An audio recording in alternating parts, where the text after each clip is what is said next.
Good afternoon, everyone. I'm Detective William Muse, City of Tacoma Police Department, Public Information Officer. Thank you for coming today. We had a significant arrest in regard to a case that the entire community is very concerned about. So I thank you for being here and being willing to cover this. At approximately 10:30 this morning, a suspect in aggravated assault that took place February 10th of this year in Point Defiance Park was taken into custody. The adult male suspect was arrested at San Francisco International Airport, attempting to leave the country, based upon information that we received so far in the investigation. Please understand that that was merely hours ago, and there are still going to be a lot of facts that we're not going to be able to release to the media at this particular point in time, or to the public, as this investigation is active and still ongoing. What we can tell you is that through investigative evidence obtained throughout the course of the investigation, we're able to identify a suspect involved in the crime. As we are attempting to apprehend the subject, we found that he had left the state of Washington and had gone to Georgia. Based upon the information that we received, as we were doing the investigation, we attempted to apprehend him in Georgia.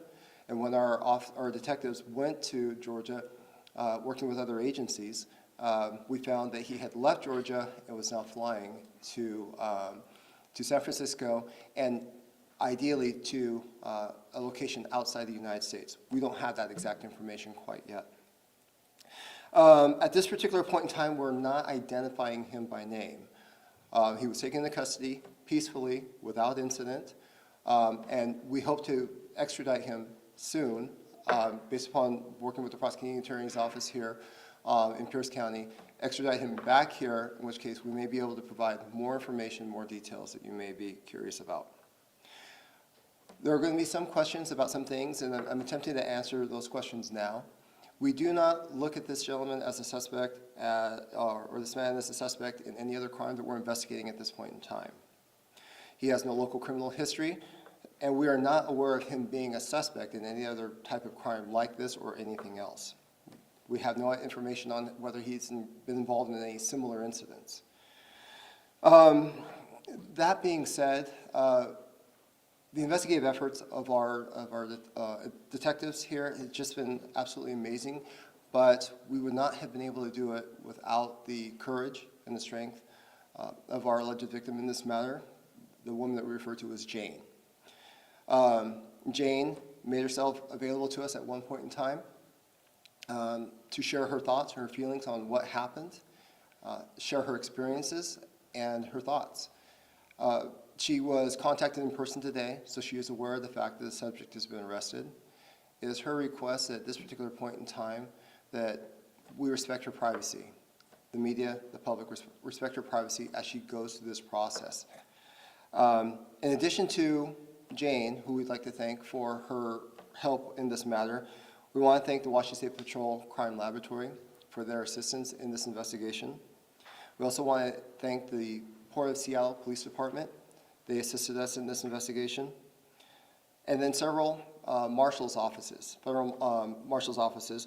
The Pacific Northwest Federal Marshal's Office Fugitive Task Force assisted us in this investigation. The Atlanta, Georgia office of the Federal Marshals, their Fugitive Task Force assisted us. The San Francisco Federal Marshal's Office Fugitive Task Force. The San Francisco Police Department. Additionally, we want to thank Crime Stoppers for putting out the bulletins, working with us. We want to thank, again, the Pierce County Sheriff's Department for providing us with a detective who's actually able to put together the composite sketch of the suspect that we used and shared with you, the media and the public, in hopes of being able to get the suspect identified and taken into custody. And along those lines, we also want to thank the public for their assistance in this matter. And again, thank you, media, for putting that information out. If you have any questions, I have the ability to answer some limited details with regard to the investigation, and I'll open the floor to that now. Yes? Yes. King 5, one thing I wanted to ask you, the suspect, can you talk a little bit about just how close was he to escaping and fleeing the United States? Were they able to catch him at the terminal? Was he at the check-in? Just how far along was it? We believe that he was probably a matter of hours away from being able to leave the United States. We don't have any other details with regard to that, but his final stop was San Francisco. And from that point, we believe that he would have been outside the country had he made his flight. Does this person have personal ties or citizenship even in another country? We don't believe that to be true at this particular point in time. We believe he was a United States citizen who grew up on the eastern seaboard. We do not know if he was a Tacoma resident, but we do know that he had ties to the Puget Sound area as far as residences are concerned. And then, I know you can't get into details, but is it fair to say somebody recognized the sketch and tipped you off? How did you find this person's identity? And then, is there physical evidence tying him to the crime? So with the sketch that we put out and the assistance that we asked for from the public, we got a massive amount of tips in. Through a lot of investigative work, through science, through any other type of technology that we're able to use, we're able to get some sort of information with regard to the suspect and now ultimately take him into custody. Is it fair to say there was a lot of witnesses around kind of following him out of the park and kind of maybe gave you a trajectory where he was going to, and then a lot of like descriptions to create that sketch? Like a lot of people helped to kind of give the investigation some direction early on, right? Yeah, we talked to a few select people who were very close to the actual scene of the crime, and they were able to work with our detectives as well as the detective from the Pierce County Sheriff's Department in being able to create that composite sketch of the suspect. Once you ID'd him, was there any flags put on his passport or travel restrictions placed or anything like that? That's part of the investigation that we're not able to reveal at this particular point in time. Once we had an idea of who he was, though, we did exhaust all means possible to help keep him from leaving the country. What's next in the investigation? Well, what's next is the extradition aspect of it. We're going to bring him back here. There's also going to be other elements that are going to need to be followed up on, and more evidence that's going to need to be evaluated and processed. There's probably going to be additional interviews that need to take place with different people involved in this. Are you able to tell us how Jane is doing, maybe with her physical recovery and based on your conversation with her today? Sure. I don't want to put too many words in her mouth. However, I will say that the detectives who talked with her in person, they shared that there's a sense of relief that the suspect has been taken into custody, but this is the preliminary steps. This is just the beginning of it. And she is still processing what happened to her. This attack was unprovoked. It came completely out of the blue. And she's still having to have to deal with that. She is still, as she has shared with some of our investigators, she is still trying to process just the idea of going outside her own front door. So although this might be a level of relief for her to know that, okay, we believe we got the suspect, the person who hurt her, who almost killed her, quite honestly, in the custody, there's still a lot of healing that she has to go through this process. Did you fly into San Francisco today and you were waiting? Is that? We had information that he had flown out of Georgia and was en route to San Francisco, and so that's part of where we requested the assistance of other agencies to be able to help us take him into custody once he landed. Mid-flight, you were coordinating? Is what it sounds like. That's basically, yes. We had about 6 hours to be able to figure all that out. You said there was science involved in apprehending him. Is that DNA, or can you elaborate on that? Some of it is trace or medical science that was used. That's part of the reason why we were able to partner with the Washington State Patrol Crime Laboratory in being able to identify him. Does this person have ties to the country he was going to? We don't know that information at this particular point in time. You had also mentioned earlier that he's not wanted for any outstanding crimes as far as you know. Does he have a criminal background as far as the previous things that he's been arrested for? No, he has not been arrested for anything associated with this, or that we have any information that he's been arrested locally at all. How long had he been in the area since he grew up on the East Coast? The information that we have is that he's only been in the Puget Sound region for several years, so anywhere from 4 to 7 years, but we don't have that exact information yet. How often has the police department had to do this? I mean, you're talking crisscrossing the country looking for a suspect. Is this something that happens often? It does. With the advent of a lot of technology that we're using, with tips that come in, using the media, quite honestly, you being able to cast messages far and wide, that has helped us.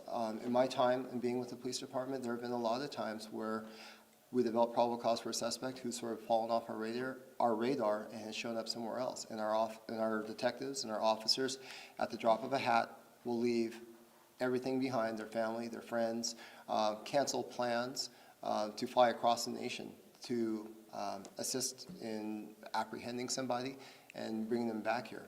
So are you saying you've had to do that more often, or suspects are trying to leave the state or sometimes leave the country? Is that happening more often here in Chicago? I wouldn't say it's happening more often, but it has happened. There have been people who either they leave the town, they leave the state. I know of only a couple other occasions where somebody's actually fled the United States in an attempt to avoid being apprehended. In your experience, for someone that was not known to law enforcement in the middle of the daylight to commit attempted murder in broad daylight on a stranger, I mean, how unusual is this? It's incredibly unusual. The circumstances behind this case in general are very unusual. The unprovoked attack of one of the members of our community by someone else, it's shocking on some levels. It's nothing that is very common, but we still take it as seriously as any other type of crime that we investigate. The possibility anybody may be facing charges for helping this person crisscross the country? We don't have any information with regard to that at this particular point in time. Through the course of the investigation, if that comes up, if that is something that needs to be looked into, then that'll be at the discretion of the prosecuting attorney's office. Did he have home ties to the Atlanta area, or is that the eastern part of the country that he's from? Or- That part I don't know exactly. I don't know who he knows in that area or why he favors that area. To the best of our knowledge, he grew up over on the East Coast, but I don't know exactly who he was staying with or who he was visiting over there in Georgia. Why are you releasing his name at this point, or the destination that he was traveling to or trying to travel to? The main reason why we don't want to do that at this particular point in time, and we'll try and make that information available in the future, is because he hasn't been extradited yet. So we're talking about a matter of hours that our detectives got the information, and he was at the airport and he was taken into custody. So we want to, for the sake of the integrity of the investigation, to hold off on releasing all of that information hours after we've taken him into custody. But as that information becomes available, preferably once he is extradited and brought back up here to Washington State, we'll be able to make that information available. Do you know when he might make his first appearance in Pierce County Court? Any idea, like, guess? That's going to be up to the Pierce County Prosecuting Attorney's Office and that whole process. That is a process I'm not very familiar with. Do you have detectives en route to San Francisco right now to go get this guy? Yes, we do. Do you have a timeline on how long it might take to extradite him? We don't know that yet. Again, that's one of those the types of circumstances where the Prosecuting Attorney's Office will have to file proper paperwork and stuff like that to bring him up here. Are there any more questions? All right. Again, thank you all so much. I appreciate you.